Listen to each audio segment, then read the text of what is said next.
कहाँ बैठना है? स्लाइड किस नहीं करनी है आपको, ऊपर नीचे वो जो करेगा। हाँ सौम्य आ जाए बीच में, आप इधर आ जाओ डॉक्टर साहब।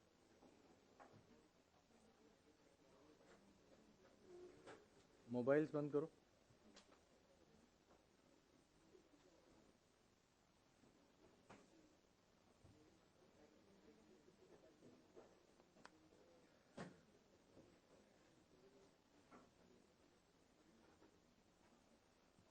क्या इसको रिकॉर्ड करना है? रिकॉर्ड करना है? रिकॉर्ड करना है? चार्ज करना है? मैंने कहा रिकॉर्ड करने की जरूरत नहीं है, रिकॉर्डिंग होगी। नहीं नहीं, वो तो कोई फर्क नहीं पड़ता, तुम पूरा चार्ज करो, बैठो आराम। घर तो पहुंचना बहुत जरूरी है। I just hope we are not online. Okay,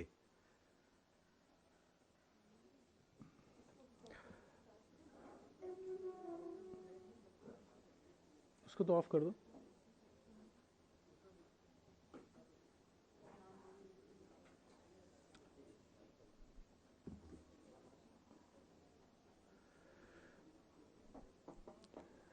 Good evening. We welcome you all in this hall and wherever else in the country who are watching this PG webcast from Lady Hardinge Medical College, Kalawati Charan Children Hospital, New Delhi. Today we have a very interesting case setup, which is a neurological case, and I have a very august faculty here who are very knowledgeable and who's going to take you through the whole process of neurological examination related to this particular case, and also about the nuances of how to diagnose and how to manage. So I have in the lead Dr. Suhasini Sharma, who is assistant professor of pediatrics here and a DM neurology, working with us, pediatric neurologist. She is going to be helped by Dr. Soumya Tiwari and Dr. Vishwas Chabola. Dr. Vishwas Chabola looks after the intensive care in our unit, and Dr. Soumya is also involved with the neurology clinic at our institute. And we have this young lady here, Shrishti, who is going to present today's case. And I understand this tiny young man here, whose the case to be discussed is named Vishal, and we have the permission of the family to webcast and examine him here on this forum. So I welcome you all, and over to Dr. Suhasini to take it further, and Shrishti. Oh, I forgot to mention man behind the scene, Dr. Kamal Singhal, who is going to take all the questions and coordinate this with the rest of you. Good evening. We welcome all of you to this webcast, and Dr. Srishti will be presenting the case. Over to Dr. Srishti. Good evening, everyone. I'll be presenting case of Vishal. He's a 5.5-year-old male child, resident of Dwarka, Delhi. Informant is mother. She is reliable. The patient was admitted on 13th of November with the chief complaints of pain in the bilateral upper limb and lower limb for 5 days and weakness of limbs for 5 days. Coming to the history of present illness, the patient was apparently normal 5 days back prior to the admission in Kalawati. The child had come back home from school as usual and has slept. In the evening, when the child got up, the mother noted that the child started complaining of pain in the bilateral limb, which was severe, which was diffusely present over the bilateral thighs, which was not localized to any joint. There was no localized swelling or redness, and there was no restriction in the range of the movement in any joint. There was no history of fever, there was no history of rash, there was no history of any cough or cold. The pain was, however, the child was complaining of pain while touching the limbs. The pain was severe enough to interfere with the sleep of the child, and after 3 to 4 hours after development of the pain, the mother noticed that the child has developed unsteadiness of the gait. The patient was not able to stand up properly and was limping while doing so. So with these two complaints of pain in the bilateral lower limbs and limping of the gait, the patient was next day taken to a private hospital where they were advised admission. They were, however, they could not do so because of the non-availability of the beds, and so they were sent home on painkillers. After taking the painkillers, the pain decreased only to reoccur after 4 to 5 hours, and still it was severe enough to interfere with the sleep of the patient. Subsequently, on the same day itself, the mother noticed that the child started having difficulty in getting up from lying down position. He was not able to stand and walk without support. However, the mother did not notice any dragging of the foot, and she also did not notice any slipping of chappals. On next day, the child was taken to a private hospital where he was admitted for 2 days. Here the weakness further progressed. And also involved the arms. The patient was not able to lift the objects above the head, was not able to button and unbutton his clothes, he was able to hold the objects in the hand, but his grip had become very weak and there was frequent dropping of objects from the hand. On this day itself, the parents also noticed that the pain had increased and had involved the bilateral upper limbs, and the patient, the weakness since then progressed, and by day 5 of illness, the patient was completely bedridden. He was not able to get up from the lying down position. He was not able to sit. However, if made to sit, he was able to do so for 15 to 30 minutes, after which he used to get exhausted and used to lie down. The patient was able to move his legs in the bed and was able to lift his knee a bit and was able to lift the arms above the head. However, the grip of the hand was still weak. The patient was able to eat himself, and during this time when he stayed in the private hospital, the mother is giving history of x-rays of lower limb, and some imaging of the head was also done, and history suggestive of lumbar puncture is also given by the mother. However, the report of the same is not known to the parents. On day 5 of illness, the parents, in view of no relief in the symptoms, took the child home, and next day the child was presented to Kalawati on day 6 of illness. At presentation, the weakness was same as described above, and there was no progression in the weakness. The mother during these 5 days also noticed that the child had developed looseness of bilateral upper limb and lower limb, which started from the lower limb and progressed to the upper limbs. There is no history of any fever. There is no history of abnormal body movement. There is no history of tightness of body. There is no history of alteration in consciousness. No history of abnormal behavior. There is no history of abnormal smell. No history of blurring of vision. No history of double vision, no history of drooping of eyelids, no history of abnormal deviation of the eyes, no history of deviation of the angle of the mouth while eating or smiling, no history of decreased hearing, no history of dizziness, no history of choking, difficulty in swallowing, no history of regurgitation of feeds from the nose, and no history of change in voice. There is no history of tingling and abnormal sensation in the bilateral upper limb and lower limb, and no history of numbness. There is no history of bladder bowel incontinence, no history of urinary retention, no history of diarrhea, constipation, and lightheadedness. There is no history of sweating. There is no history of flushing. There is no history of tremors, abnormality in the speech, and there is no history of shortness of breath or difficulty in breathing. There was also no history of fever. There was no history of back pain. There was no history of trauma. There was no history of snake bite or dog bite.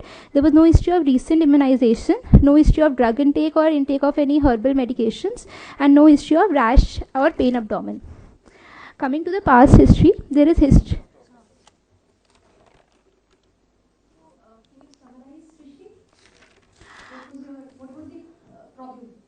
So we have a 5.5-year-old premorbidly developmentally normal child who presented with an acute onset of pain and weakness in bilateral lower limbs, which over the 5 days had rapidly progressed in an ascending manner to involve the upper limbs.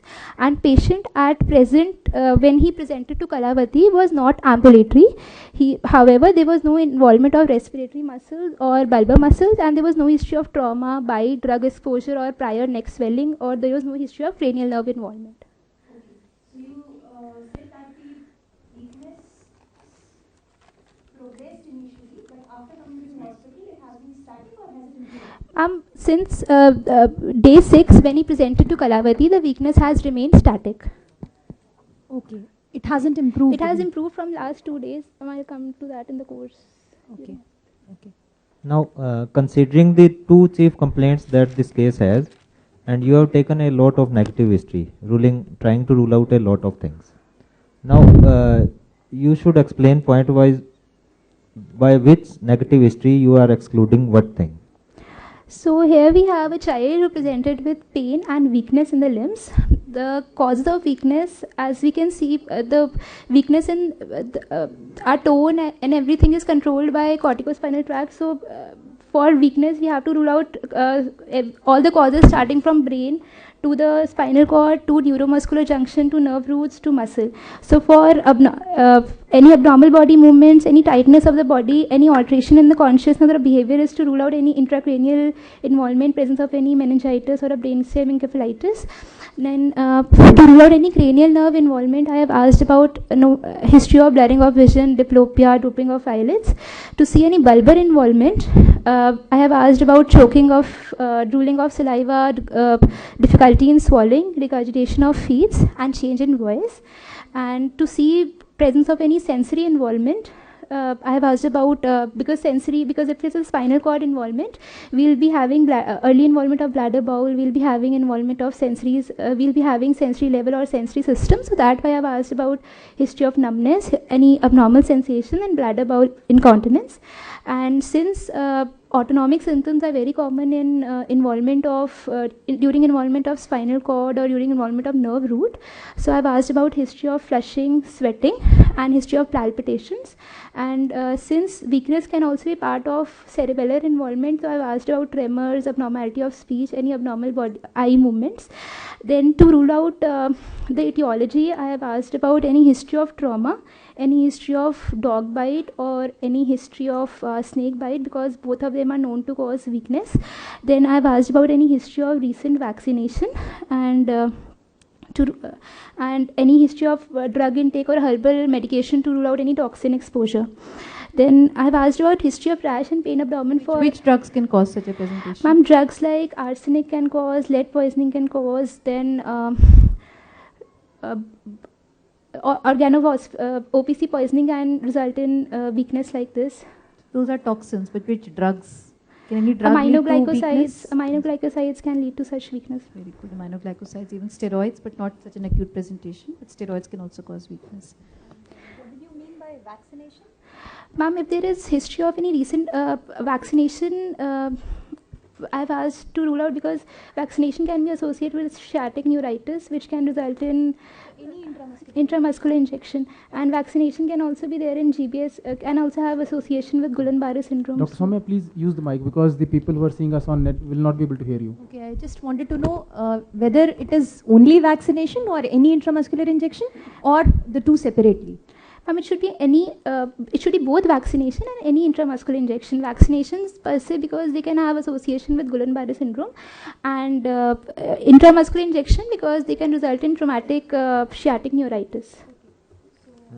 Another vaccine you have forgotten to mention here. The most important vaccine, the most talked about vaccine in world, that you may have given to the patient and got such kind of finding. Polio, oral polio. Vaccine. That you should be talking about first of all. So, what was the character of the pain the patient had? How would he describe?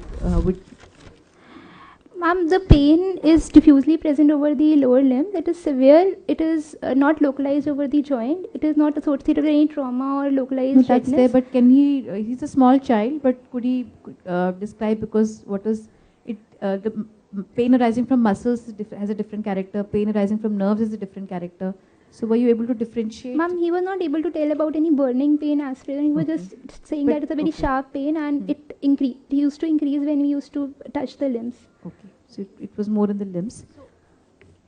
Was it more during activity, or at rest also he was having some pain with some radiation? Ma'am, it used to increase on activity, but at rest also he used to have the pain, and it was so severe enough that the child, it used to interfere with his sleep. So one question to the audience also, this child had both pain and weakness, but she's saying he had pain and weakness, but how do you know that it was his weakness which caused his inability to walk and not the pain itself? Severe pain itself will make the child non-ambulatory or have difficulty in walking. So how do you differentiate between these two? Did he have both pain and weakness, or did he have only pain?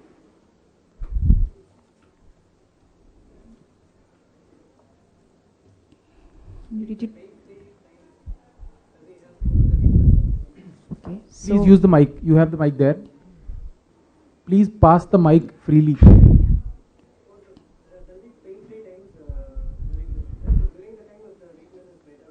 Okay, so were there any pain-free times? Ma'am, no, they were pain-free times when the child used to take painkillers. However, the weakness was still persisting. There was no improvement. So this is an important differentiation which you should make in the history, that even when the pain was reduced, child was not able to move his limbs or had the weakness, right? Okay.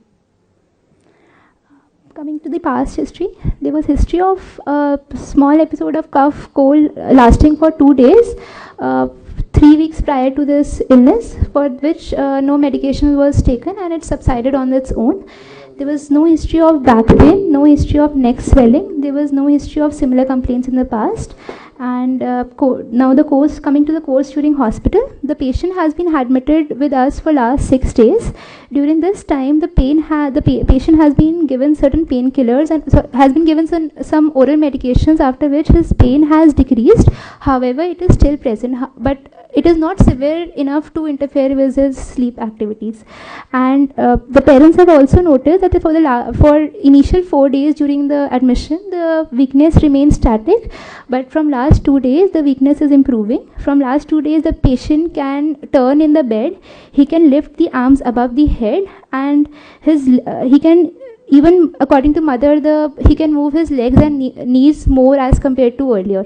And during this hospital stay, the patient, some nerve examinations and some stool samples have been taken, 2-3 blood samplings have been taken, and according to mother, some costly injection has been given to the child from last 3 days.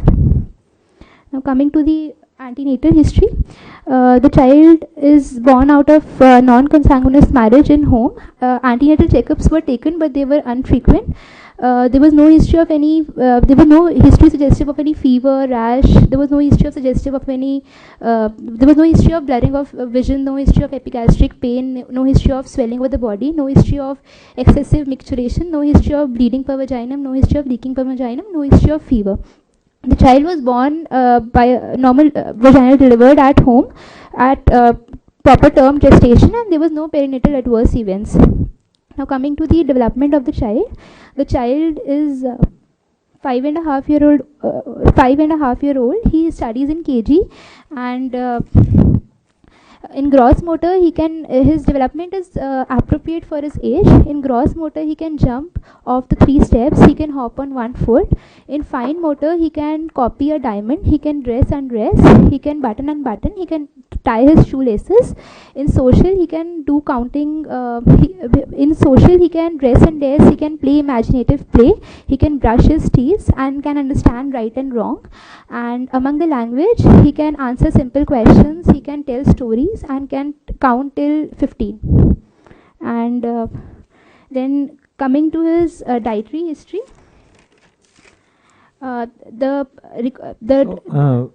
what is your final opinion regarding development? So his development is normal for his age. Regarding the dietary history, the required kilocalories at this, the calorie requirement at this age is 1,350 kilocalories. The patient is taking 853 kilocalories per day. So a deficit of 497 kilocalories is present, and it is 63% of the expected. The child is taking 63% of the expected calories. Among the protein intake, the required protein intake is 20 grams per day, and the child is taking 31 grams per day. So protein intake is more than required. And was it pre-morbidly or in the? It is pre-morbidly. I think the diet was grossly deficient. Yes, ma'am, it was deficient. Coming to the immunization, according to mother, the immunization is complete till 2 years of age. However, the DT injection at 5 years was not taken because apparently they had gone to village, and so they had not immunized the child. Then coming to family history, the child is born out of a non-consanguineous marriage. There is no history of similar illness in the family. There is no history of mental retardation, seizures, or deafness in the family, and there is no history of tuberculosis in the family. The child has a younger sibling. She's a 3-year-old girl, and she's alive and healthy and developmentally normal for her age. Then coming to personal social history, they live in a pakka house with 3 rooms with 5 people. father is a farmer, and occasionally also on a temporary basis he runs electric rickshaw in Delhi. He earns 4 to 5,000 per month, and he's educated till 7th class. So by Kapuswamy, the socioeconomic status of the family is that they belong to lower upper class. The water supply in the house is from tap water, and the toilet is present in the house itself, and it's not shared. Then Do you think there is overcrowding? no, but I could not take the proper size of the rooms in which they are living. So over And one room is occupied by how many occupants? 2. Any significance of the nutritional history? Can any nutritional deficiency lead to weakness? Not a acute weakness maybe, but chronic weakness. Ma'am, vitamin B12 deficiency or Okay, B12. What else? subacute combined. Anybody in the audience? Vitamin C deficiency will cause pseudoparalysis because of pain, but not weakness. Rickets. Which ones? Yes, so vitamin Rickets. D deficiency can cause. Vitamin D deficiency can cause proximal myopathy and can cause deficiency. So D deficiency and other vitamin deficiencies which can cause peripheral neuropathy. Thiamine, B1, what else? B6. Okay. So pyridoxine deficiency can also cause. So all these are important causes. This child is nutritionally deficient. So you should also go into the details of the not just calories and proteins, but we also want to know the details of the vitamin and mineral intake also. Okay. Another thing is, as from history, it is evident that his dietary intake has been inadequate.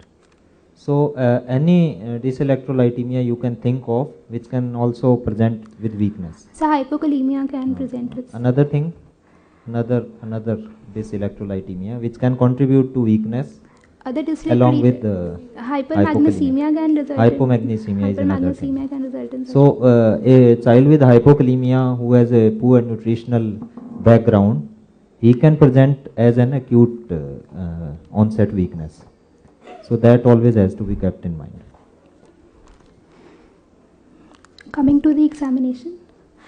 So, can you just make a few, you've already summarized your history, can you make a few differential diagnoses based on your history? So we have a 5.5-year-old premorbidly developmentally normal child who had an acute history of acute onset of pain with bilateral lower limb weakness, which over the 5 days had progressed to the upper limb, and thereafter it remained static. And when the child came to us, he was not ambulatory, and there is no history of trauma, neck swelling, there is no history of bite, drug exposure. So from the history, it seems that it's a case of acute flaccid paralysis because there is rapid onset of flaccid paralysis. So the DDs which I want to keep is first is GBS. The points in favor is that there is, according to history, there is acute onset. There was no history of fever. The involvement is symmetrical. There is no bladder ball involvement. There is presence of pain, but there is no apparent sensory other sensory symptoms present. There is no history of any trauma and back pain. Then second, One important sensory symptom there. there is presence of pain which can occur in GBS, but there is no other abnormal sensations. Positive symptoms can be present, but there's no sensory loss. Loss. That is the word that you should use, and no sensory level, at least on history. Okay. And anything, one more point in favor of GBS, which you didn't There is mention? also history of URI infection is present. And there is and history of treated with URI a- present 3 weeks prior to development of this illness, which is And this child had ascending paralysis. ascending That paralysis. is also important. But somebody from the audience, what is the definition of acute flaccid paralysis? Anybody? Definition of acute flaccid paralysis? Yes? Yeah. Abhishek.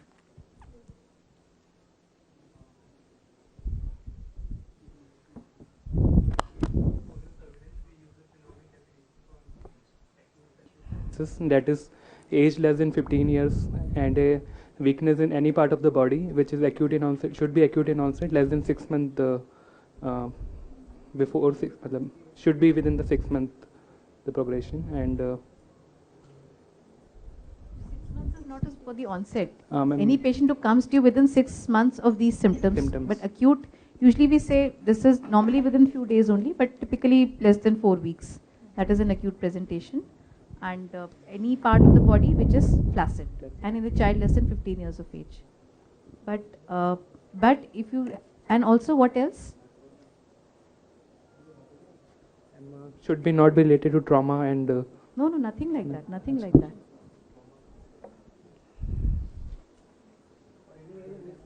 Yes. So, even in older people, in adults, if the clinician is suspecting polio, okay. So that is important, right?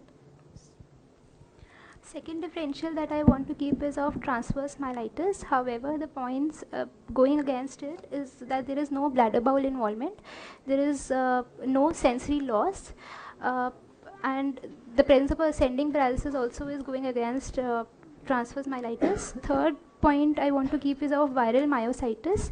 The points in favor is presence of severe pain and tenderness, and the points against are absence of any prodromal, absence of any fever, absence of any viral prodrome in the form of cough, cold, and further differentiation of viral myositis will be done on examination. Then fourth differential I would like to keep is polio. However, the points going against polio is age. It is usually present in children less than 5 years. Secondly, there is no fever at the onset of the illness. In polio, the weakness is usually asymmetric, and fifth is I'll still like to keep a possibility of post-icteric polyneuropathy. Like in now, what about toxicity level in acute polio presentation? So in that there will be rapid progression over 1 to 2 in over 24 to 48 hours. There will be rapid progression, and will it be motor or motor plus sensory? It is purely motor. However, myalgias and pain can be present. Pain is present. Fever should be there. There at the onset. Fever and toxicity is more expected in polio. Then fifth differential can be post-icteric polyneuropathy. However, since the weakness is ascending, the child is immunized, there is no antecedent history of any neck swelling, so I like to keep it a little lower. Other possibilities which can be there. Any other history that you may get in post-diphtheritic polyneuropathy? So we can have history of nasal twang in the voice. We can have history of nasal twang in the voice. History of any whitish membrane formation, which parent might notice or might not notice. Any history of sore throat. They can. And commonly history of inadequate immunization too.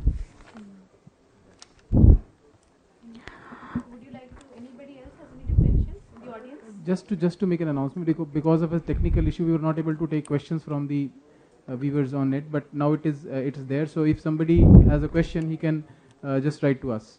So from whosoever is seeing us on web can ask us questions now. Any other differentials from the audience other than these?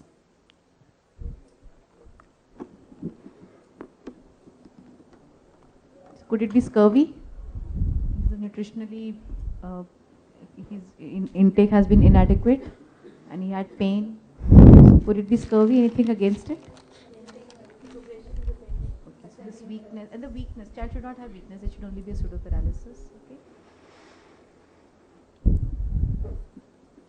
Coming to the examination, patient is sitting comfortably in his father's lap. He is not sick looking, without any increased work of breathing. He has a cannula is in left hand, and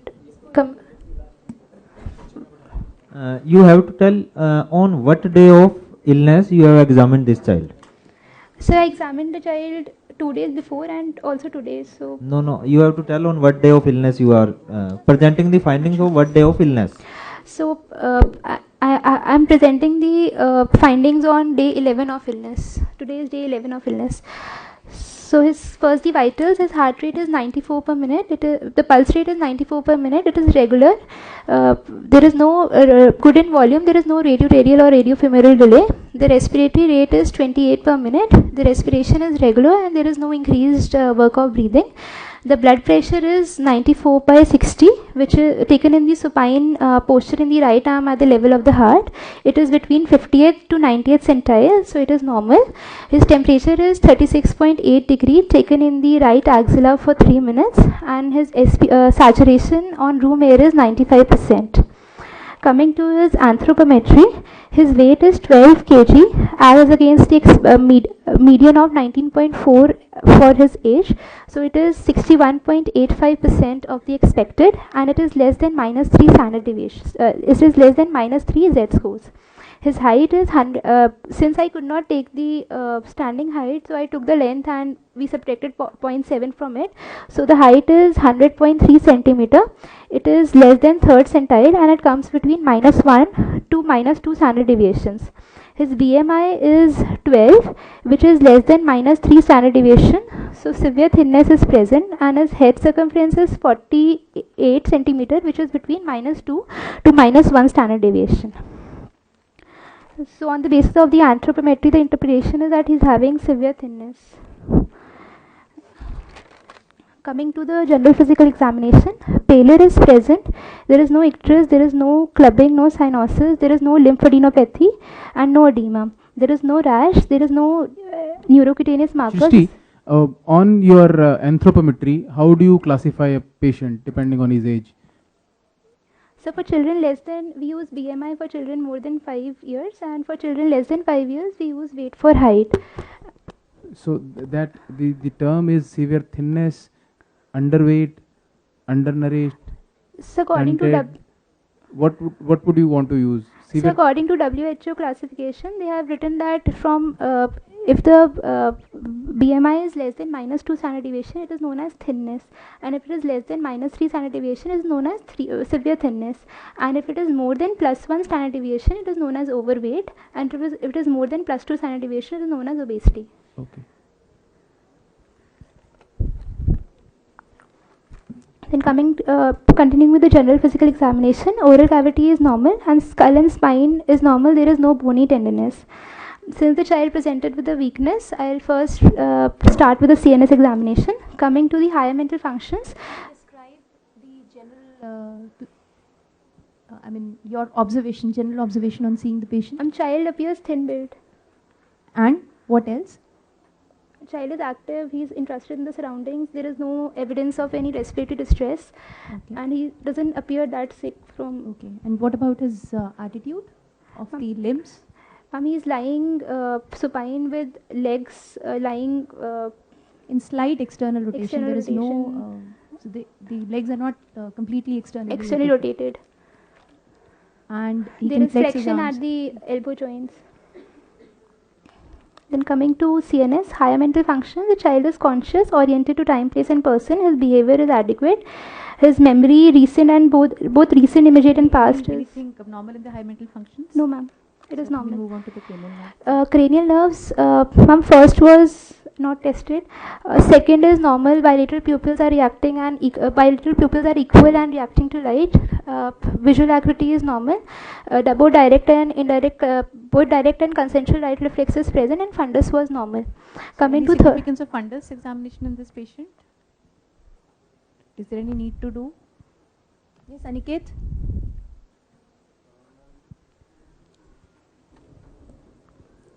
Ma'am, if it is a CNS cause, central nervous, which does not appear to be the cause according to the history. No, she discussed a differential. So can any of the differentials she mentioned be associated with an abnormality in the fundus examination? If it is a central nervous system cause, to rule out raised ICT papilledema. But clinically, by history, there's no such feature. And we're not suspecting a central nervous system cause. So any of the differentials, can they be associated with any abnormality on the fundus? Tuberous sclerosis, if there are...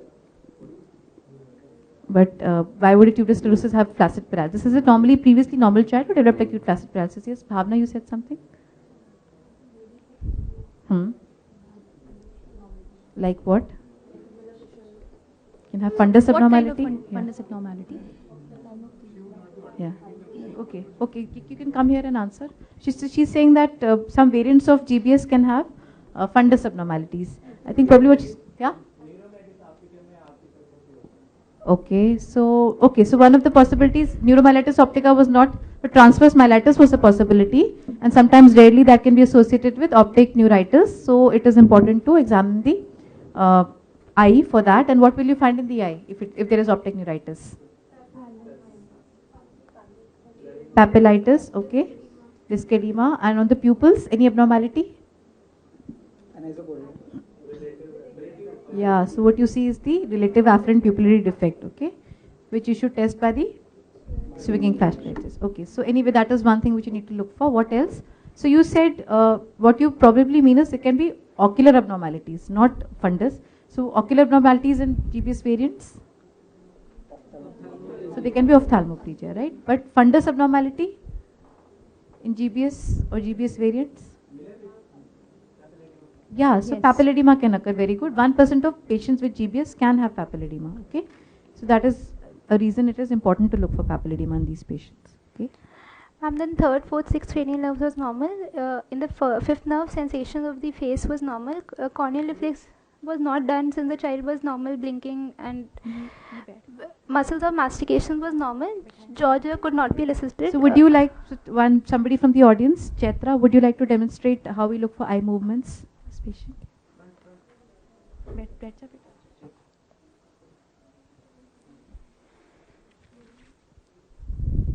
So show me how you look for the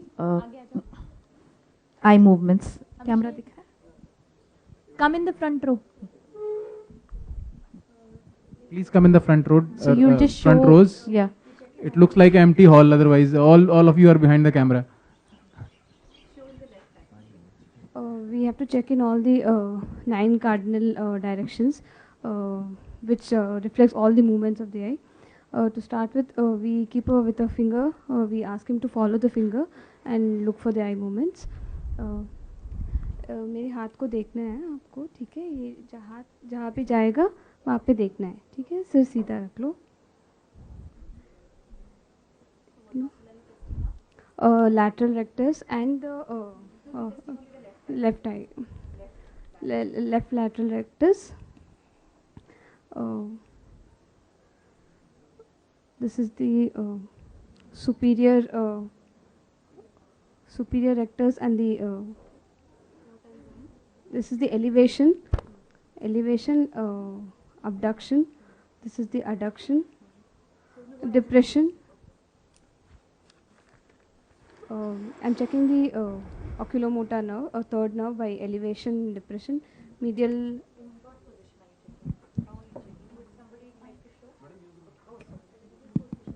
In the adducted, yeah. In the adducted position, I'll be checking the elevation to off. And which muscle are you checking? superior oblique for the fourth nerve. Okay. Anybody else? Bhavna, would you like to just try? It doesn't matter. I'll just show. So basically, the recti, lateral and medial rectus have straightforward actions. Okay. So visible? No? Okay. So basically, I'll show on the right eye. So when you make the patient do abduction is looking away. So abduction, beta, ungli dekh idhar. So abduction, this is lateral rectus of the right eye, and adduction, this is medial rectus, and the head should be stable. He should not move his head, okay? So lateral and medial rectus are straightforward. So now recti and obliques, they don't have only simple actions. Like lateral and medial rectus only have adduction and abduction, whereas the recti and obliques have multiple actions. They have primary actions, they have secondary actions, and they have tertiary actions. So the primary action of the superior rectus is elevation, and the secondary action is okay. It also intorts, but it also causes adduction. The secondary action is adduction, right? Similarly, inferior rectus is also going to cause, the primary action is depression, and then the secondary is adduction, and it also causes extortion. Okay, so two formally mnemonics, if you remember, one is RAD, which is recti are adductors, and superiors are intorters, sit. So recti are adductors. So similarly, the obliques, the superior oblique, the primary action is depression. Okay, so obliques, remember, do the opposite. So superior is going to depress and the inferior is going to elevate. So superior oblique causes depression, inferior oblique causes elevation. And the secondary action of superior oblique is abduction. Okay, just forget intorsion, extorsion for the time being. So obliques are going to be abductors because recti are adductors, the obliques are abductors. So superior oblique, the primary action is depression, the secondary action is abduction. Okay, and inferior oblique, similarly, the primary action is elevation, the secondary action is abduction. Okay, so when you want to test the actions of these muscles, so you want to test them as pure elevators and pure depressors. Otherwise, this mixture of action is going to be difficult to test. So when you want to test the superior rectus, you do not want to see both elevation and adduction. So to counteract the adduction action, you first ask the patient to abduct the eye. And in the abducted position, you check for elevation and depression for inferior rectus, right? And similarly, for the obliques, you're going to make the patient adduct the eye first and then check the elevation and depression. Is this clear? So I'll just demonstrate. So for the right eye, if you want to, you should test, these are the eye movements which you're testing. You test one eye at a time. Don't test, when you're testing both eyes, you're testing the gaze or the conjugate eye movements. Here we're testing the individual eye movements, okay? So even though both the eyes move together, you look at the eye that you want to test, okay? क्या हो गया? दर्द हो रहा है? एक minute बस, ठीक है? So you can use some interesting object, maybe like the torch or the light, not just your finger. बेटा ये देखते रहो आप. Okay, fine. Okay, I'll show in the left eye then. आप ये देखते रहो बेटा. Okay. So I'm looking at the left eye. This is what lateral rectus, abduction, and this is medial rectus, which is adduction. Okay. So now to look for the recti, I'm going to abduct the eye first. Okay. And then बेटा ये torch देखते रहे. Then ask him to elevate. This is for superior rectus and this is for inferior rectus. Then in the adducted position, इधर देख बेटा, torch ही देखता रहे. So now I make them adduct the eye, and now I look for the elevation and testing the inferior rectus, and when I make him depress, I'm testing the superior oblique. Okay, sorry, right? So this is the basic principle of testing for eye movements. Okay, any other cranial nerve abnormality? So we move on to the motor system. Motor system, first coming to posture, the child is sitting comfortably on the couch with flexion at the knee joint and flexion at the bilateral elbows. Then coming to the bulk, the bulk was symmetrical, there was no atrophy. Then coming to the tone, we assess the tone by 4 methods. Coming to the inspection, on inspection... You can demonstrate how you tested the tone.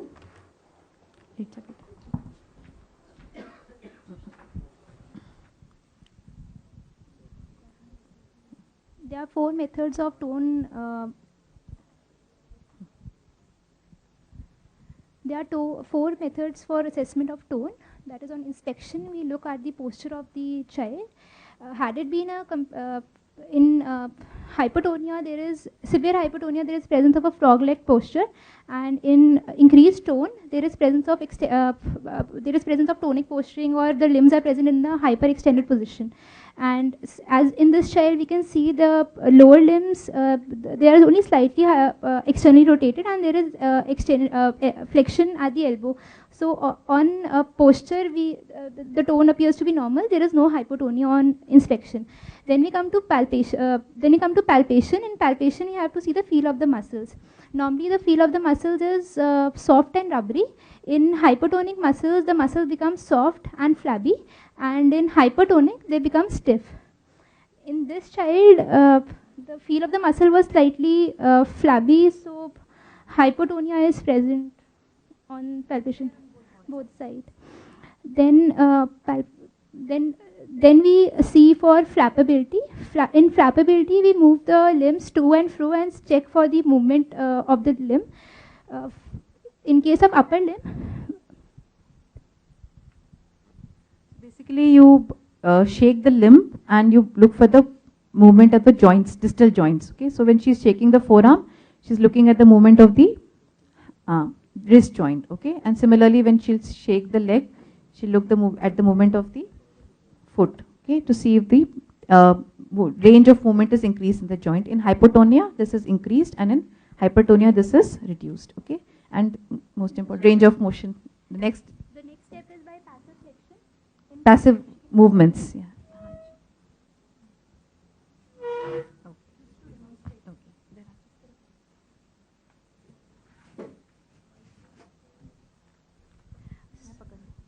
So flappability, we had seen that the limbs are more flappable, which is again pointing towards hypotonia.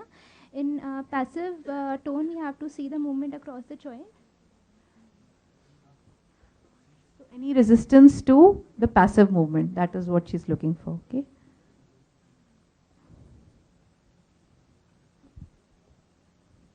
So is it normal? Is it increased? Is it reduced? In upper limbs, it is normal to reduce, but in lower limbs, it is decreased. Upper limbs also, it seems definitely reduced. So you need to, this child is also, remember, malnourished. Malnourished children also may have reduced tone. Okay. But overall, it seems more reduced than just for a malnourished child. Okay. So we go on to the power testing. Yeah. For power testing,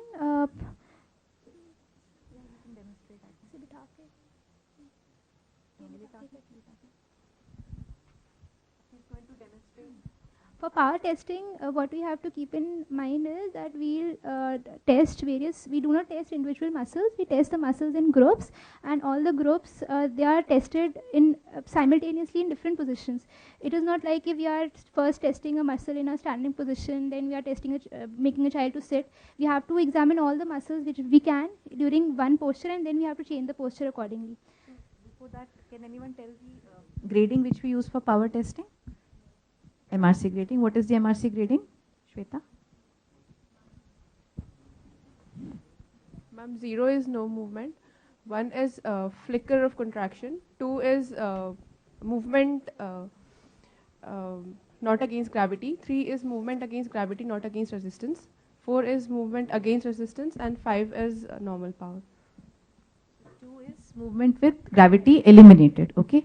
So remember that you should, the basic principle is this is one above the other. So you should give resistance only in the position which is against gravity. You should never give resistance in with gravity eliminated. Okay. That is the important concept and a common mistake which is made. Okay. So first I'll examine the power in the lying down position. Starting from above, I'll first test the neck flexors. Beta, gardan upar kar, utha, gardan utha, utha. So as we are seeing, he is able to lift, since he is able to lift the neck against gravity, now I test it against resistance. Ab utha gardan, utha, koshish kar, utha, shabash, utha. He is not able to do so, so the power in the neck flexors is 3/5. Okay. Then coming to the shoulder, in this position we can examine shoulder flexors.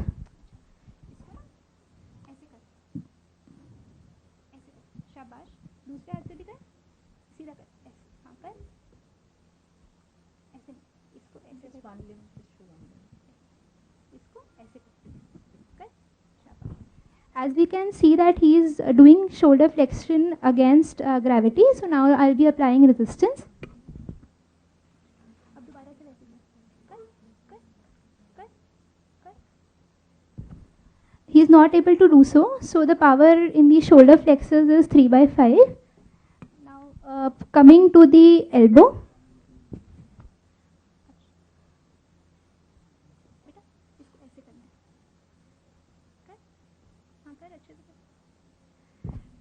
I was testing the elbow flexors. As we can see, this also he can do against against gravity. The power is at least 3/5. Now I will be testing against resistance.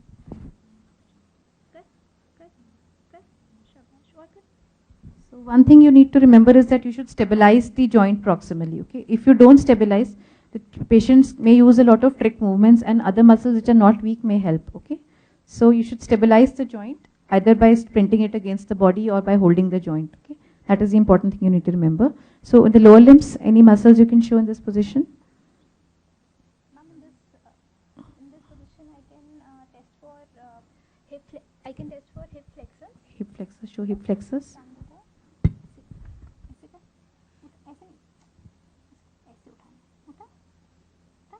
So you've not stabilized the joint.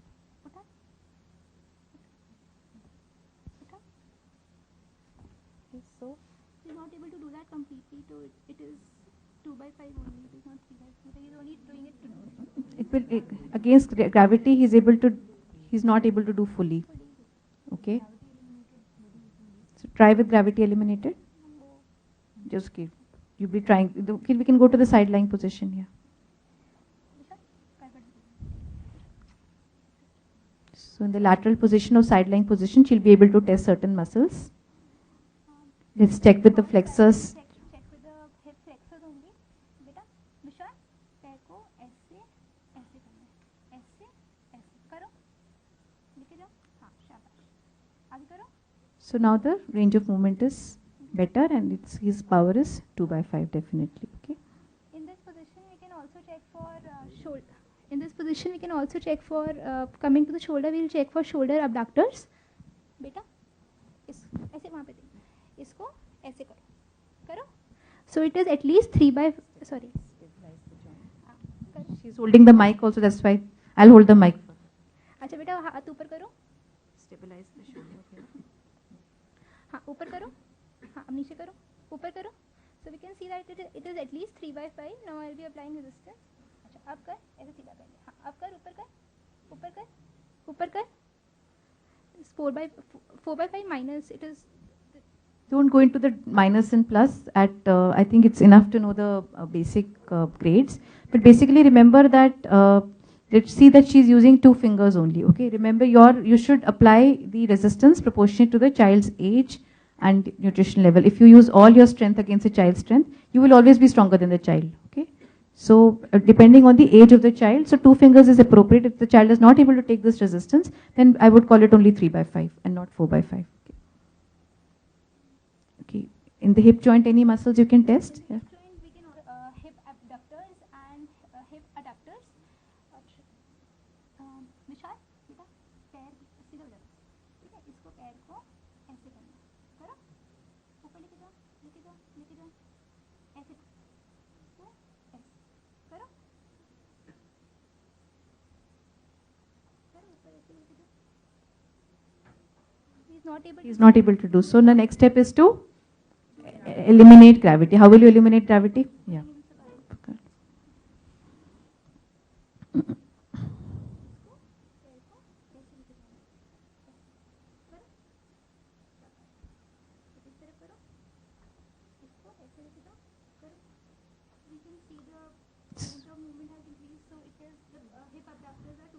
Two by 5. Okay.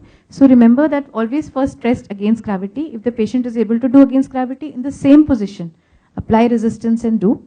And if the patient is not able to do against gravity, then you eliminate gravity and then test. Okay. But is it not here that because we are demonstrating one joint one after another for the teaching purpose, we are changing his positions again and again? Yeah. Otherwise, in a setting, we should try to examine all the joints in one particular position and then turn. Yeah, so that was the first point that we made, that you should test. Because this is what we are doing for the purpose of teaching in a particular joint. Yeah. So, distal muscles. Dr. Soumya is saying some distal weakness, if you can demonstrate. Okay, doesn't matter. Ankle, can we test the ankle? Ankle flexors.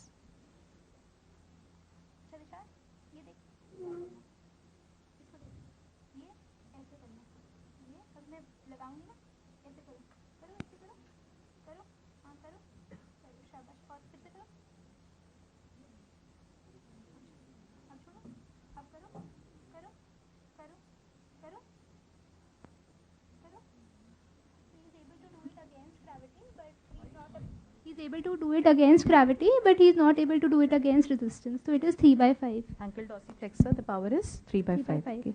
So any muscles that I think prone position is left. The prone position we can test for the hip extensors, okay, and the knee flexors, the hamstrings. Okay. Just be careful. Yeah. Neck muscles, neck extensors, the back extensors, okay, in this. गर्दन ऊपर उठा. Okay. अब उठा. अब उठा.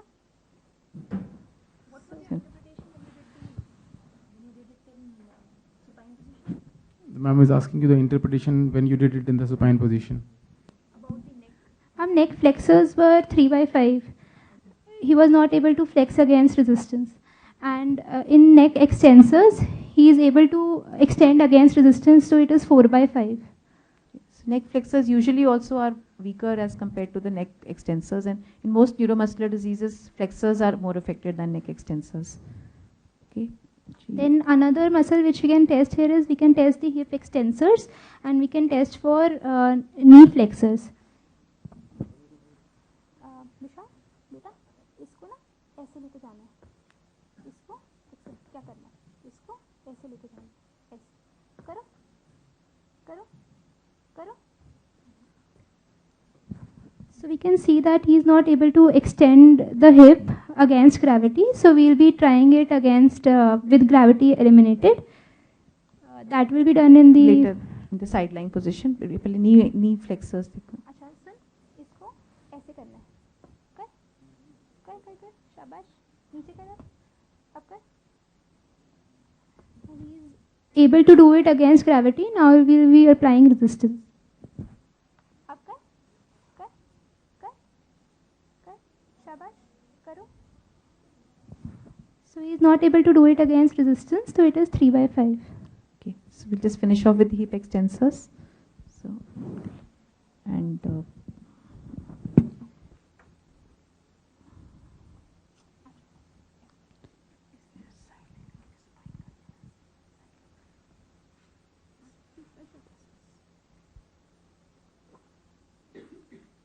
विशाल क्या करना है, ऐसे करना है, ठीक है.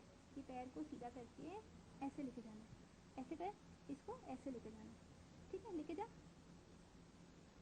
फिर से कर, अब लेके जा, पीछे लेके जा, शाबाश. so this he is able to do. So it's the power is 2 by 5. So what other muscle groups should we test? Any of the audience here? Axial muscles. So she take the neck muscles. That is one of the axial. What else? Respiratory muscle. So she should also look for the trunk muscles. So we should ask the patient to sit up. Sitting up is possible only if the neck flexors are, they seem to be 3 by 5. So despite the neck flexor being 3 by 5, the child is not able to sit up, like he was not able to sit up, then there's definitely truncal weakness present. Okay. And is he able to roll over? He is able to move to the side. However, he is not able to get up from the lying position. Vishal, beta करवट बदल ले. I think we saw that. No, he was doing it multiple times. Okay. So now the most important muscle group, which is very, very important in all children with acute flaccid paralysis, is to see the respiratory muscle involvement. Okay. So how do you see that? What muscles should you see? So you should look for the diaphragm and the intercostal muscle weakness. This is a very, very important part of examination of every child who comes with acute flaccid paralysis.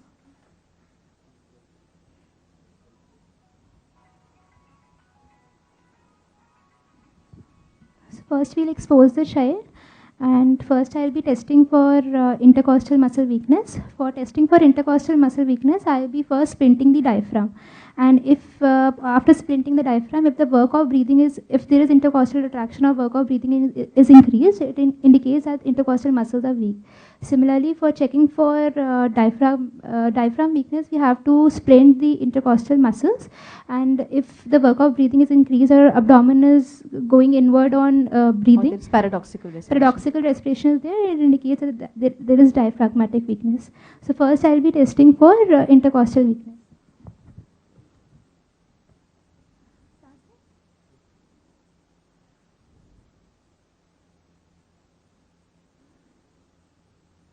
So she's splinting the diaphragm, and the patient does not seem to have any increased work of breathing, or he's as comfortable as he was. So there doesn't seem to be any intercostal weakness.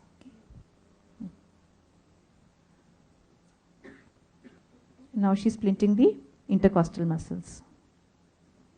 पूरी तरह से ना, thumbs, keep your palms here so that you so that is how. These are very essential. So any patient who comes to you in the emergency, this child is relatively stable. But if you are a doctor in the emergency and the patient has come with a history of acute flaccid paralysis, certain quick things you should do before you go ahead with a difficult, lengthy history and examination.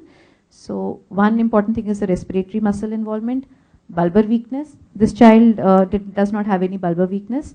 So you look, and what else should you see? Single breath count, okay. Chest expansion, what else? Yes, so autonomic, so blood pressure is very important, pulse rate, and ECG lead to see whether the rate is regular or not. So these are very, very important things you need to see when the patient has come to you in the emergency. I think.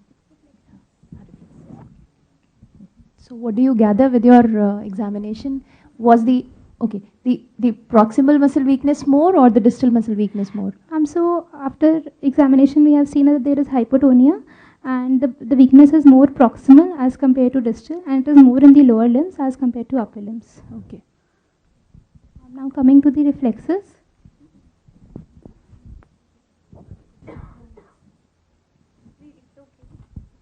You can leave it. So it's still your finding. On testing the reflexes, the deep tendon reflexes were not elicitable, and the superficial reflexes which I tested were abdominal reflex and cremasteric reflex. They were present, and planters were mute.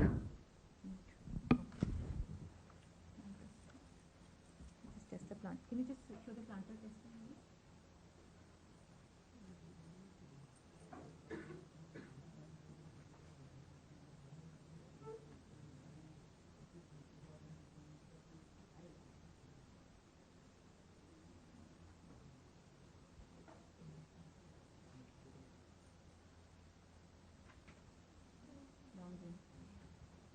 Planters can cause trouble sometimes. Basically, remember that you give a very firm stroke, the lateral aspect of the sole.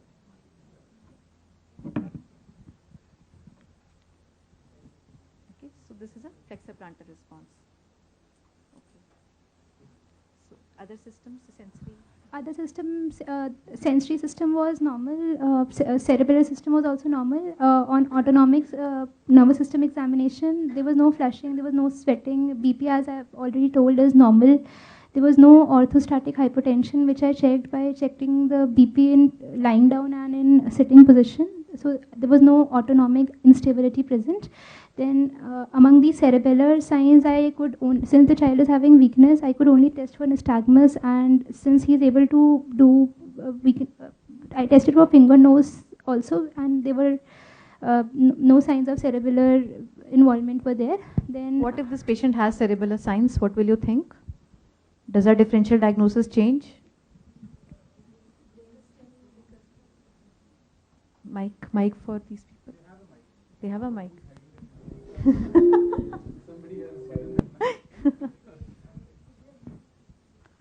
Variant of GBS only, because Okay. staffs encephalitis or a brainstem gliomas, which can. Or So it could be a variant of GBS. Yes. Which variant? Because staff or something else? It could be even Miller-Fisher's So variant. Miller-Fisher, because staff also ataxia. has altered sensorium, cranial nerve palsy, and bulbar palsy, brainstem features. So this is important. Ataxia is important to look for. Ataxia can be very commonly seen in patients with GBS. It's an important finding. Okay. Can it be the only finding, ataxia, without ophthalmoparesis?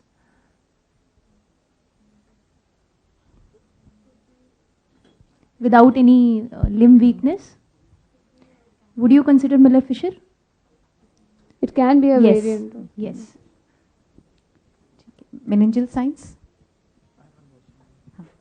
Now, from a non-neurologist, when you are assessing for cerebellar signs in such a child, when he has weakness in one of the limbs, how do you assess for cerebellar signs in a limb which has weakness? Will it be reliable? Will he be able to do dysdiadochokinesia, which in a limb which is weak?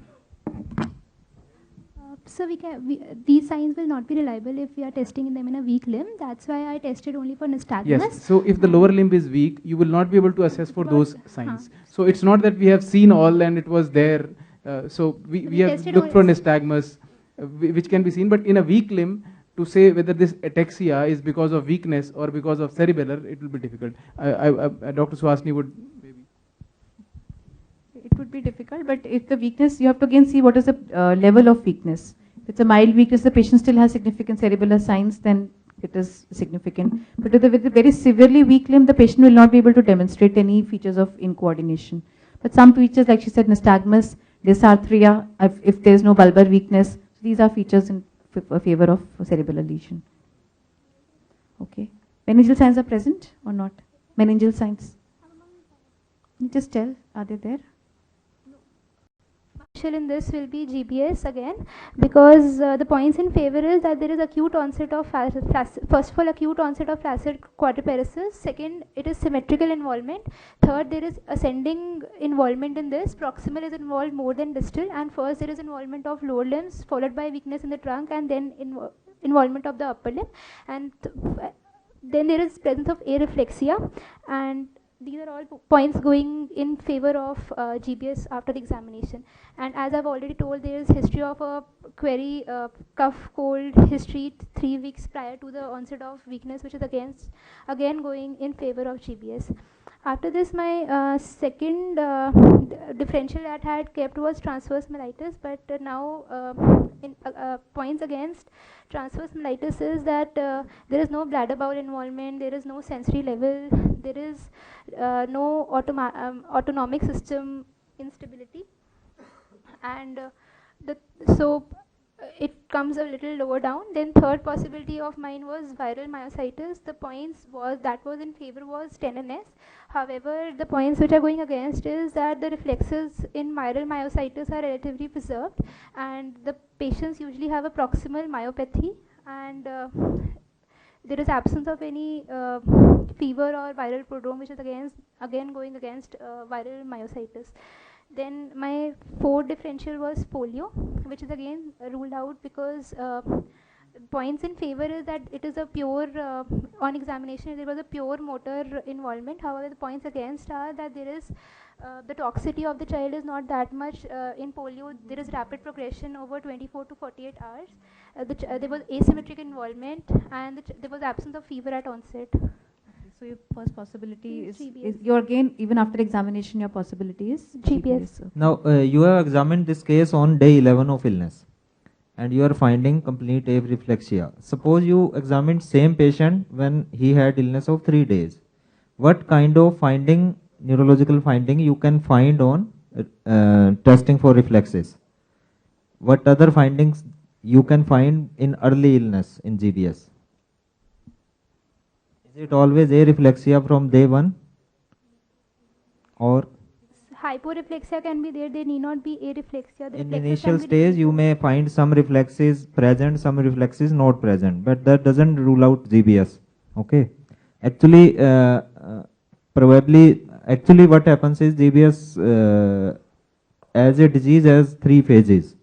Okay, so it depends at what stage of disease you are examining in that case. Can anyone tell about these stages or phases of GBS? How it progresses? Initially, if you have seen the cases, the weakness, Vasant, I think Vasant can give an idea. What is the course of a typical GBS patient? Clinical course, preferably we would like to hear.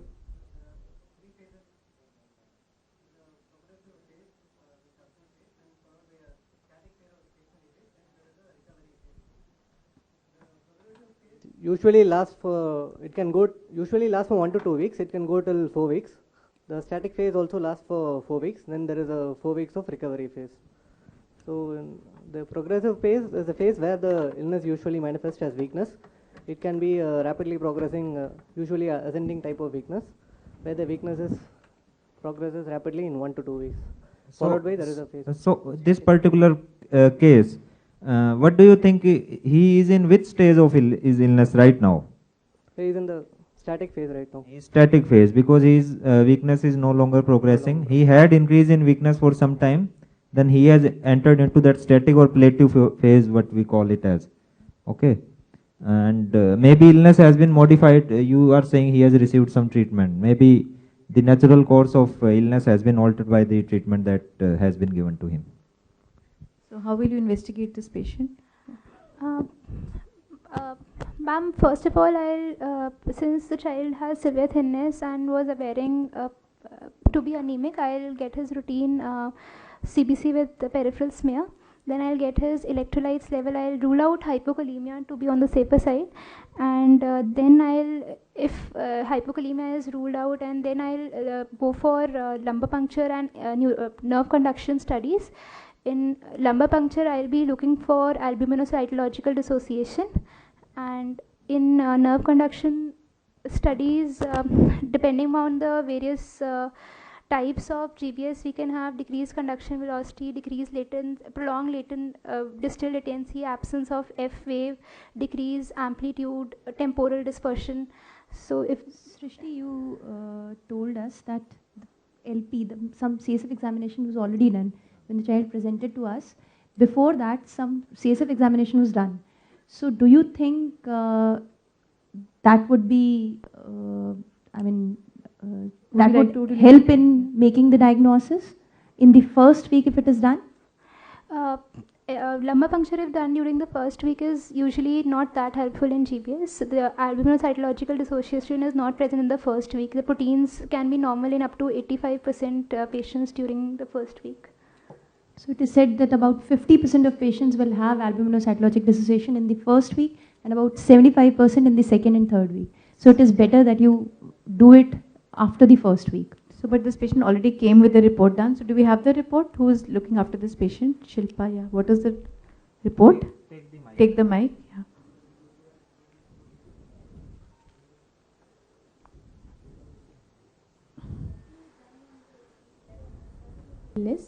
And his sugar was 63 and protein was 208 milligram per dl. Cells? And what about cells? Cells was acellular. That is important. So this patient has ALPS. It's not that it's totally useless. It's that if it's normal, then it doesn't help you. But if it is showing, then it is helpful. But would every patient with the GBS need a CSF examination? No, ma'am. The diagnosis of GBS is usually made on clinical grounds, and these investigations like nerve conduction test and lumbar puncture are just used to support and confirm the diagnosis. However, our treatment should not be delayed awaiting these reports. That's very, because many places you may not have the facilities for nerve conductions. Patient may not be stable for a lumbar puncture, so, and he may be very early in the illness. So you should not wait for these tests to make your diagnosis. And these are more helpful when there's a diagnostic dilemma. You're not sure what you're dealing with. But this child clinically is definitely GBS. We discussed that no other differential is meeting all the criteria, right? So regarding nerve conduction studies, she mentioned basically the aim of nerve conduction studies is to help you classify the various types of GBS electrophysiologically. What are the electrophysiological types of GBS? Yeah. So Chaitra will tell.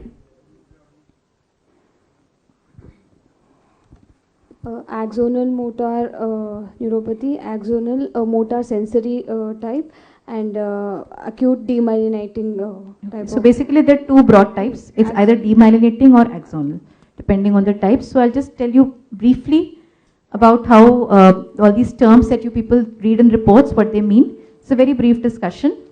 So basically, whenever we are testing the nerves on electrophysiology, so suppose this is how we're testing the median nerve. We stimulate the median nerve. We stimulate always at two sides, okay?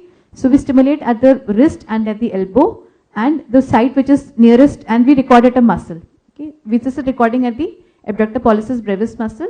You stimulate at the wrist, that is called the distal stimulation. You stimulate at the elbow, that is called the proximal stimulation. Distal is because it's away from the central axis of the body, okay, even though it is near the muscle.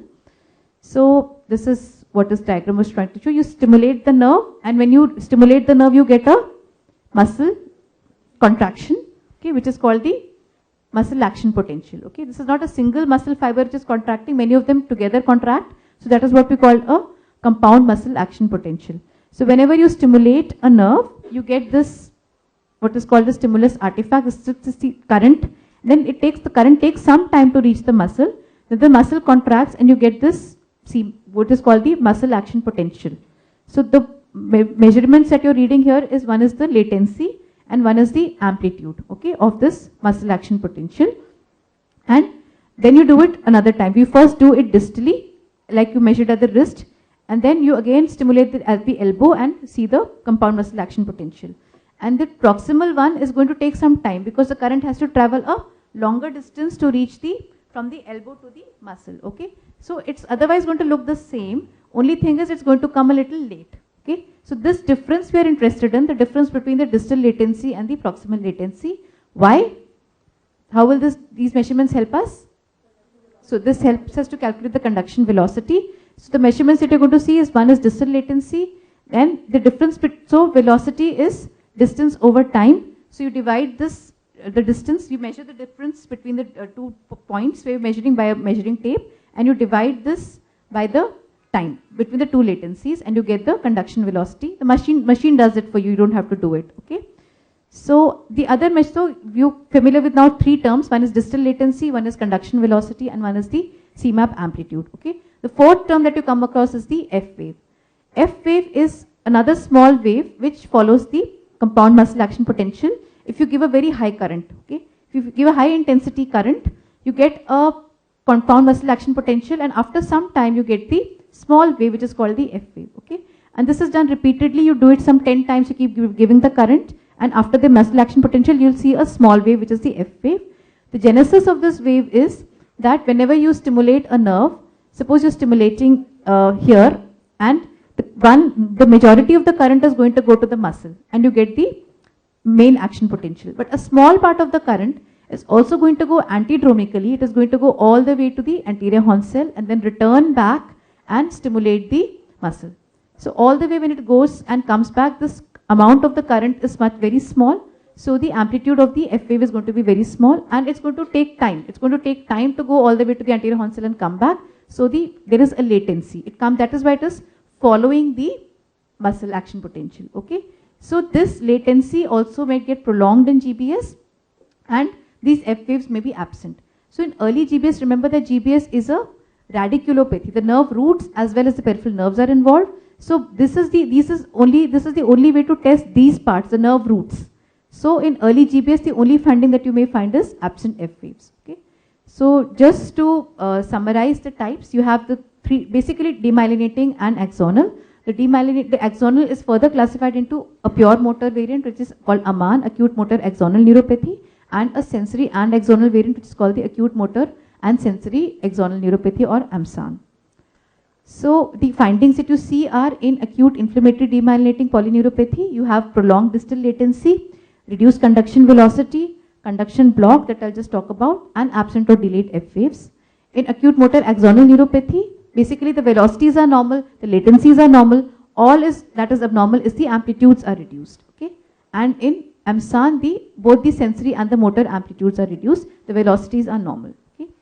So I'll just show some figures. So this patient has, this is again a CMAP which looks small, okay? It's coming at the right time, and the proximal one is also coming at the right time, but the amplitude is very much reduced. This is what it should have looked like normally, but because of the axonal damage, it's looking much smaller, right? Whereas in AID, pure inflammatory demyelinating, the CMAP is coming after a much longer time, okay? It's taking a long time to come, the latency is prolonged, and the velocity is also reduced.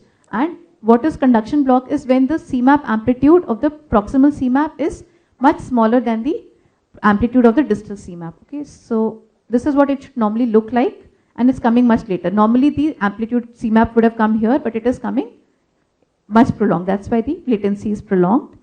And this is a graph showing the conduction block wherein the proximal CMAP amplitude is much reduced as compared to the distal CMAP, okay? And F waves can be totally absent, right? So any questions or doubts in this?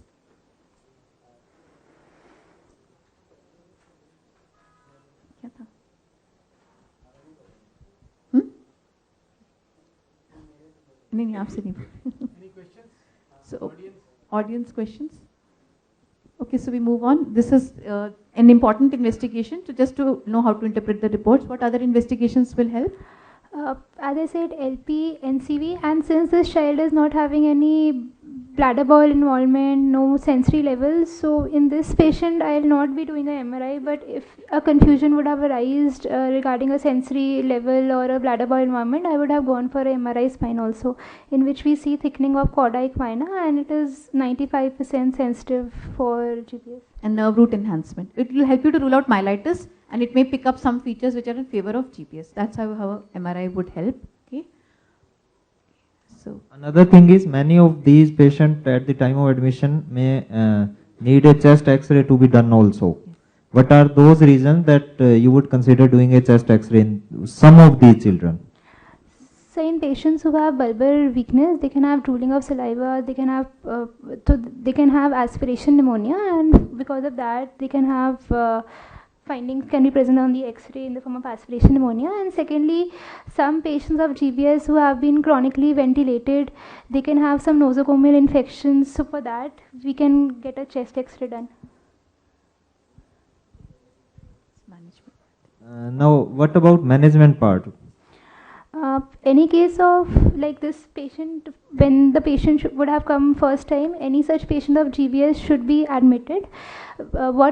These patients are highly prone for respiratory and bulbar muscle weakness, so we should do their single breath count, respiratory muscle charting, and we should look for any bulbar weakness. We should daily do neurological examination to see the progression, or whether it is static, whether it is improving or not improving, and we should look for any autonomic instability.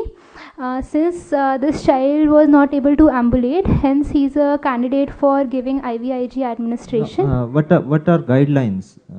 What do you think? Who is candidate for an IVIG administration? So there is something called GBS disability score. On the basis of GBS disability score, there are scoring is done from 0 to 6. In 0, the patient is normal. In 1, he is able to run. In 2, he is able to move 10 meters, but he is not able to run. In 3, he is able to move 10 meters, but with assistance. In 4, he is bedridden. In 5, he requires some kind of ventilatory assistance. And in 6, there is death. So it is said if IVIG should be done, given if the child is not ambulatory, if the child is not able to walk without assistance, that is should be given in the GBS disability score of 3 or more. So this child was a candidate for IVIG. Yes. What about supportive management? That should be discussed first before going to specific management. You were telling us about monitoring. You should consider that GBS can be rapidly progressive. So daily, instead of saying daily, you should do frequent monitoring, which could be as frequent as 4 hourly or 6 hourly. And monitoring about cardiac parameters and hypertension is very important because autonomic disturbances are very common in the GBS, and pain. So those aspects have to be taken care of. Supportive management is important. So for supportive, there is two type of management: supportive and specific. Specific, we have told, is IVIG administration. And supportive, first, since the patient's primary complaint was pain, so we'll give in painkillers. In GBS, the painkillers of choice are usually gabapentin and carbamazepine, and NSAIDs are usually not helpful because the pain is because of initial stages because of inflammation of nerve roots. So NSAIDs are usually not helpful. Then we have to, supportive care mein we have to look for any respiratory muscle weakness, and we have to get a VBG done so as to see whether they are having any respiratory acidosis or not, whether they are having any signs of impending respiratory failure, that is presence of any bulbar weakness, presence of facial weakness, presence of increased work of breathing. All they indicate that child can have impending respiratory failure, so we have to look for that. Then we have to frequently we have to see for bulbar muscle weakness. Then these patients are chronically ventilated, so they can have nosocomial infections, so we have to prevent and treat nosocomial infections if they are present. And usually when we are giving IVIG in these patients, the dose of antibiotic requirement is usually less in these patients. And then in GBS, not in my patient per se, but in GBS we can have facial muscle weakness, so these patients can have corneal ulceration, so we have to do proper eye care. These patients are chronically can be non-ambulatory, so we have to have proper skin care, and we have to prevent bed sores. Then these patients can have myalgia, so we have to start rehabilitation early. We have to start physiotherapy, muscle strengthening exercises. Do all of them recover completely? Around 85% recover completely. 5% mortality is there. So about 15 to 20% have disability. So do you counsel the parents regarding disability or chronicity of the disease? I'll counsel them that this weakness, usually the GBS weakness, it usually progresses over 2 to 4 weeks. Then there is, in 85% patients, there is, in majority of patients, there is an improvement, and the risk of death is very less. And then I'll counsel them about the high risk conditions in which which are associated with bad prognosis. Like in this child, there was no respiratory muscle weakness, there was no bulbar weakness. So the prognosis is not that bad, because if the child would have had these findings, then his from the audience, can anyone tell which of the GBS patients should better be in ICU setting rather than in a general ward setting? Which of them need, not all of them need intensive care monitoring. In normal course of disease, in older times when IVIG or plasmapheresis was not available, most of them were not receiving any treatment, only supportive treatment, and most of them recovered on themselves also. So who are those children who do you think should go to ICU rather than being in general ward? Use mic. Speak.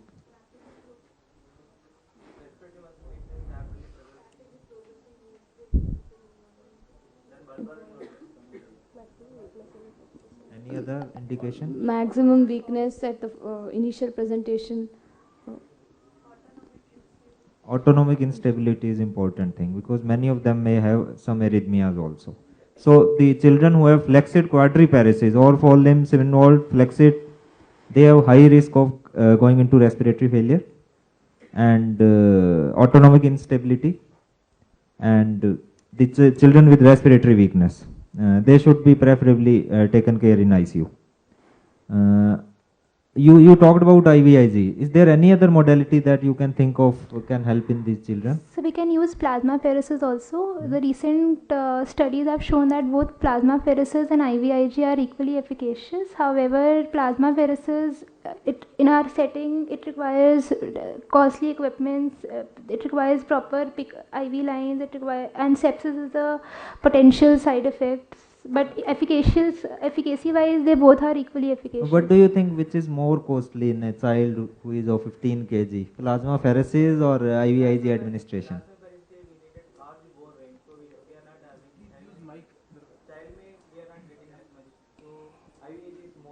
IVIG is more easy to administer compared to a complex plasmapheresis. Although both have equal efficacy, gradually, probably IVIG is replacing plasmapheresis in all settings. And anything else?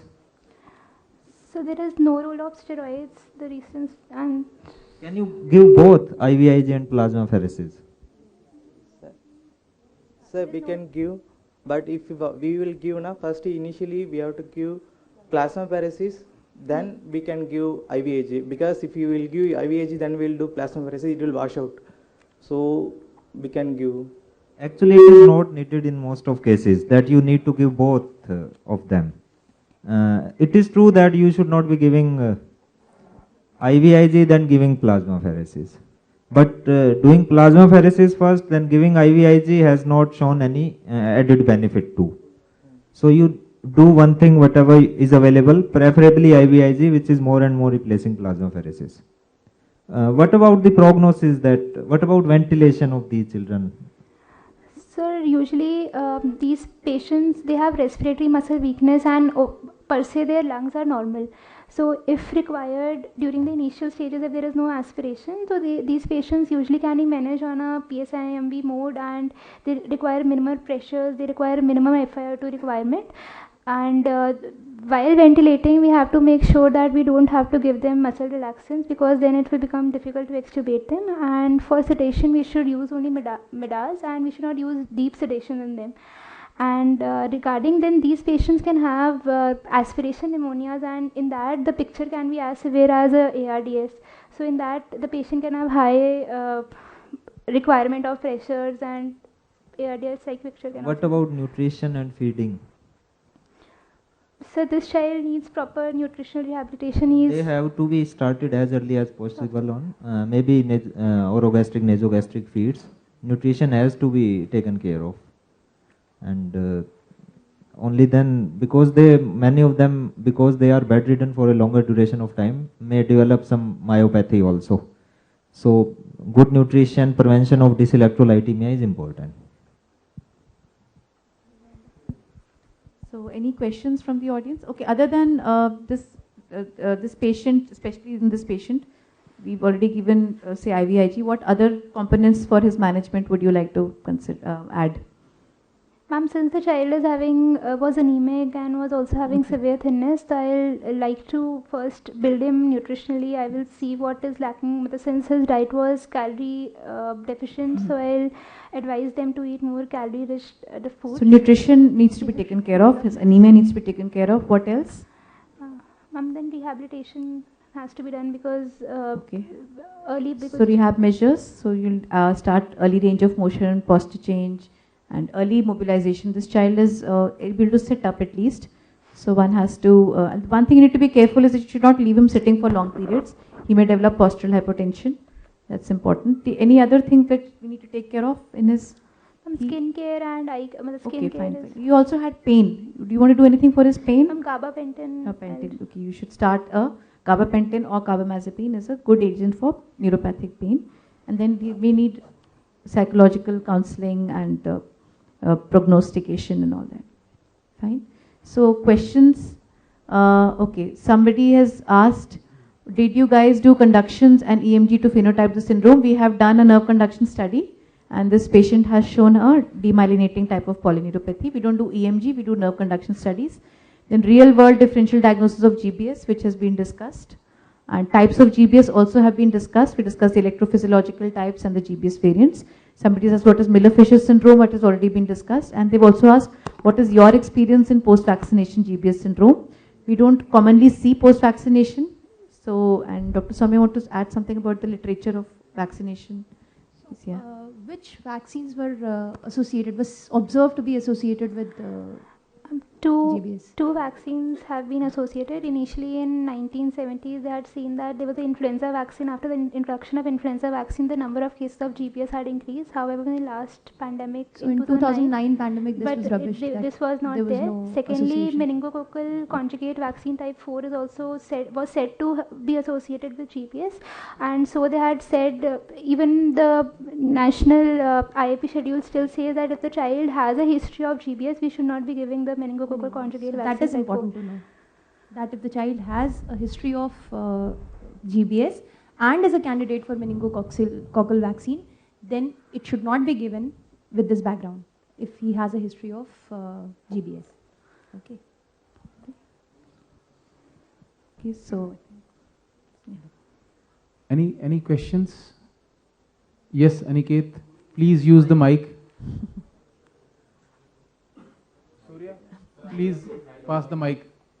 It's not just us. Some people all over the country. People who are online. People from Dhanbad and Kerala and these places.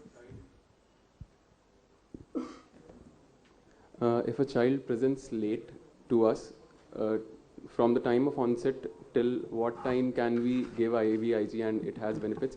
And the second question is, what is the role of a second course of IVIG in a patient? Good. Both are good questions. Anybody wants to attempt the answering, and then I'll answer. Yeah. Mic. First question he asked it, how long, suppose a patient comes late, how late can you wait till starting IVIG? First question is that. As long as 2 weeks, up to 2 weeks. Its answer is four weeks. Yeah. Till 4 weeks. And the bit. First 2 weeks most effective, but up to 4 weeks. But see what phase the patient is in. If he's already started recovery phase, then don't give. If he's in the progressing or in the plateau phase, then you can give. But you should not give it in the recovery phase. And up to 4 weeks. And second question, repeat course of IVIG. After 4 weeks, we can give second repeat course. When? After 2 to 3 weeks, the patient has not improved. After 2 weeks, usually 2 to 3. That much time you wait for the IVIG to act. You can repeat.